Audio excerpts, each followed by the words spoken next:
চিকিৎসার জন্য ভারতের বিকল্প হিসেবে চীনের কুনমিংকে বেছে নিয়েছে বাংলাদেশ। এজন্য চীনকে ভিসা প্রক্রিয়া সহজ করার অনুরোধ করা হয়েছে বলে জানান পররাষ্ট্র উপদেষ্টা তৌহিদ হোসেন।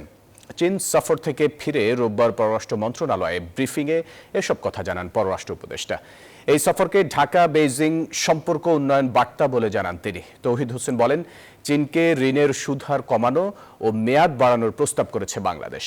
এ ব্যাপারে চীন ইতিবাচক বলে জানান পররাষ্ট্র উপদেষ্টা। চীনের সাথে নদীর পানি বণ্টন নিয়েও অবস্থান পরিষ্কার করেছে বাংলাদেশ। আন্তর্জাতিক ডোনার এজেন্সি যেগুলো আছে তাদেরও দেখা যায় যে প্রকৃত ঋণের সুদের চেয়ে বেশি 4, 4.5, 5 পর্যন্ত হয়ে যায়।